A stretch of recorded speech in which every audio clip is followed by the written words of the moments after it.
우리나라 경제 성장의 황금기를 추억할 때 많은 사람이 이 건물을 떠올리지 않을까요? 서울역 앞에서 황혼을 바라보고 있는 대우 센터 빌딩입니다.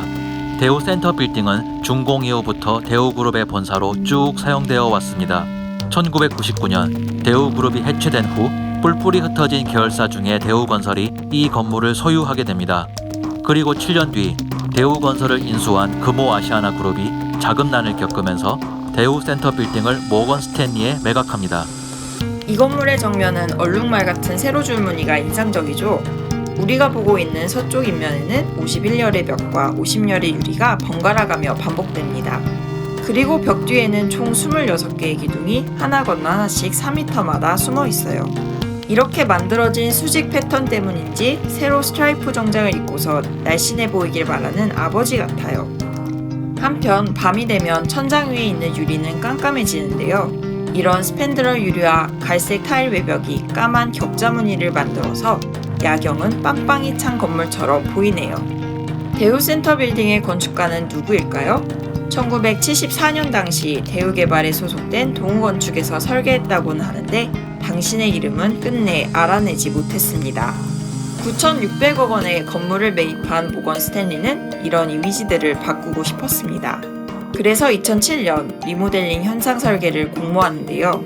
아이아크와 정림건축의 컨소시엄이 제출한 설계안이 당선됩니다. 세상에, 세로줄 무늬는 사라지고 온통 유리뿐이군요. 기존 건물은 무뚝뚝하고 직선적이고 남성적인 이미지가 강하잖아요. 디자인을 맡은 김정일 건축가는 이 얼굴에 변화하는 표정을 만들고 싶었다고 합니다. 건물 인면에서 1.5m 바깥에 유리 파사드를 설치하고 그 사이에 삼각형 블라인드를 넣어 시각적인 메시지를 전달하는 캔버스를 계획했습니다. 그래서 프로젝트의 이름도 서울 캔버스였다는군요.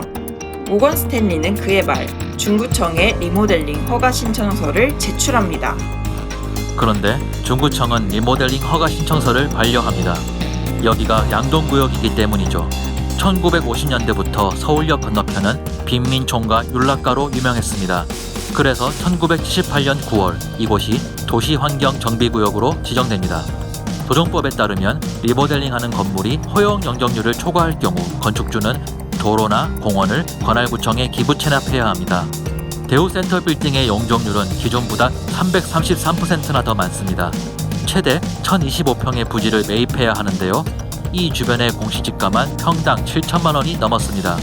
게다가 땅 주인들이 땅을 팔려고 하지도 않았고요. 혹시 리모델링이 아니라고 우길 수는 없을까요? 리모델링에는 증축과 대수선이 있는데요.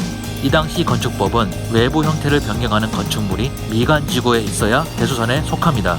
대우센터 빌딩은 중심지 미관지구에 있었죠. 2008년 4월 말 발주처는 대수선을 포기합니다. 외관을 바꾸는 것은 거의 불가능해 보였고 내부 수리만 가능했어요. 이때 모건 스탠리의 유진영 서울 사무소장이 서쪽 인면 전체를 LED 미디어 파사드로 만들자고 얘기합니다. 건축물의 외부 형태를 바꾸지 않고도 서울 캔버스라는 컨셉을 구현할 수 있었죠. 사실 서울 캔버스는 새로운 개념이 아닐지도 모릅니다. 예전부터 대우센터 빌딩은 유리창을 랩핑한다든지 내부 조명을 블라인드로 가린다든지 광고를 통해 메시지를 전달하고 있었죠. 그 큰 덩치가 남산을 가린다고 비난도 많이 들었지만 너무 오래 봐온 까닭일까요? 당신을 다시 볼 수 있어 기뻤습니다. 이제 한 달 안에 새로운 리모델링, 아니 아트워크 설계안을 제출해야 했습니다. 그러기 위해서 낡은 외장재와 폿 유리 창호만큼은 손볼 필요가 있었죠. 갈색 타일은 붉은 테라코타로 바뀌면서 패널 가운데 LED를 박았고요. 우위 복층 유리로 교체하면서 커튼홀 창틀에 LED 바를 설치했습니다. 수성공사에 착공한 지 1년 10개월 만인 2008년 11월 16일 대우 센터 빌딩의 새 이름 서울스퀘어가 마침내 개관합니다. 세로 149줄, 가로 264줄에 총 39,336개의 LED 전구로 빛나는 미디어 파사드도 그 모습을 드러냅니다. 통일호를 타고 5시간 넘게 걸려 도착한 서울역을 나설 때 지방 사람인 나를 내려다보던 당신을 기억합니다. 신경숙 작가는 그를 거대한 짐승이라고 표현했지만 나에게는 경외심을 갖게 하는 어른 같았습니다. 이제 나는 나이가 들고 당신은 다소 어려졌네요. 그동안 서울은 말을 놓기가 쉬운 도시가 되었습니다.